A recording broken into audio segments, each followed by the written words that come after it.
com tudo que eu vi, falei umas verdades para ele. E entrei no outro cômodo, encontrei a dona da casa, que muito raivosa, espancava uma serva.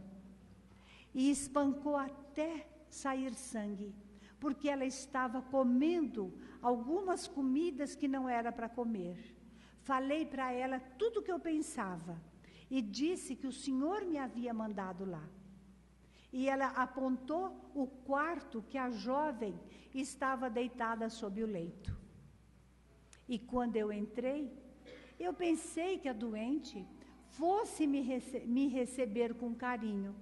Entretanto, Senhor, ela fazia gestos obscenos e falava palavras de baixo calão. Então, eu falei tudo também que eu pensava, virei as costas e vim aqui. Jesus estava cabisbaixo. Ele então, Pedro, pensou assim: Senhor, será que eu falei explicitamente o que eu pensei e o que eu vi? O Senhor entendeu o que eu quis passar para o Senhor? E Jesus então, Pedro lembrava a expressão do olhar, as palavras, o gesto. Jesus disse: Pedro, eu não pedi que você censurasse ninguém. Eu apenas pedi que você fosse lá e socorresse a família. Naquele momento, as lágrimas de Pedro aumentaram. E quando Jesus partiu para o plano espiritual, a verdade é que os apóstolos ficaram atônitos, perdidos.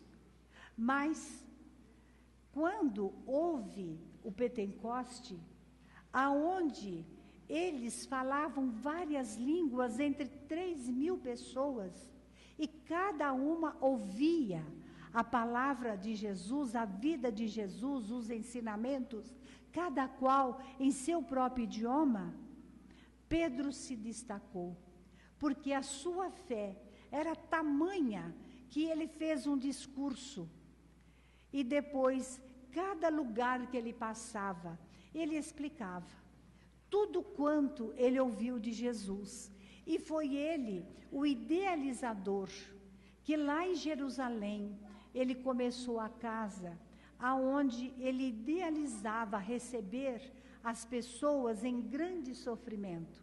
Porque se hoje nós estamos deparando, não é, com a medicina, ou seja, com desleixo de governantes, aonde a gente vê a dificuldade dos nossos irmãos, não é, médicos, enfermeiros, enfim, todos que se dedicam, aonde a gente vê as pessoas gozando saúde, em vez de ajudar, atrapalham.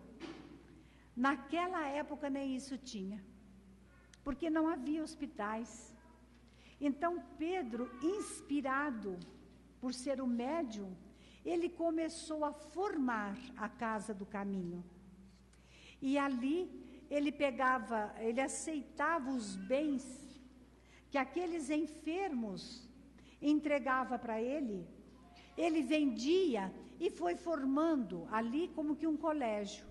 E tudo foi crescendo, mas crescia tanto que já não tinha também espaço para aguentar tantas pessoas que estavam doentes.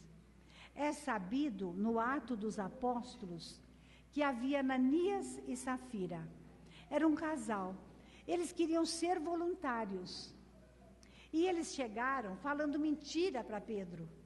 Mas a vibração ali era tão positiva, era tão grandiosa, que eles, quando falaram mentira, foi um choque, nós podemos dizer um choque vibracional tão grande, que eles vieram a falecer pelo infarto.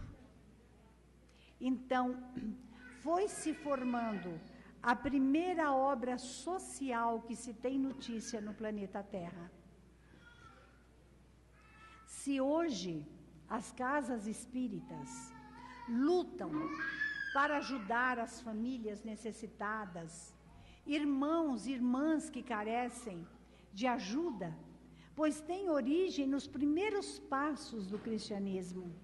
Porque não se pode falar de caridade, de amor ao próximo, se nós não tivermos o desprendimento, a boa vontade de estender a mão a essas criaturas.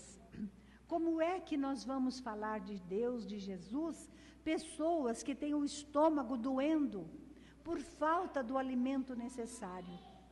Então, a primeira obra social começou lá, no tempo do cristianismo.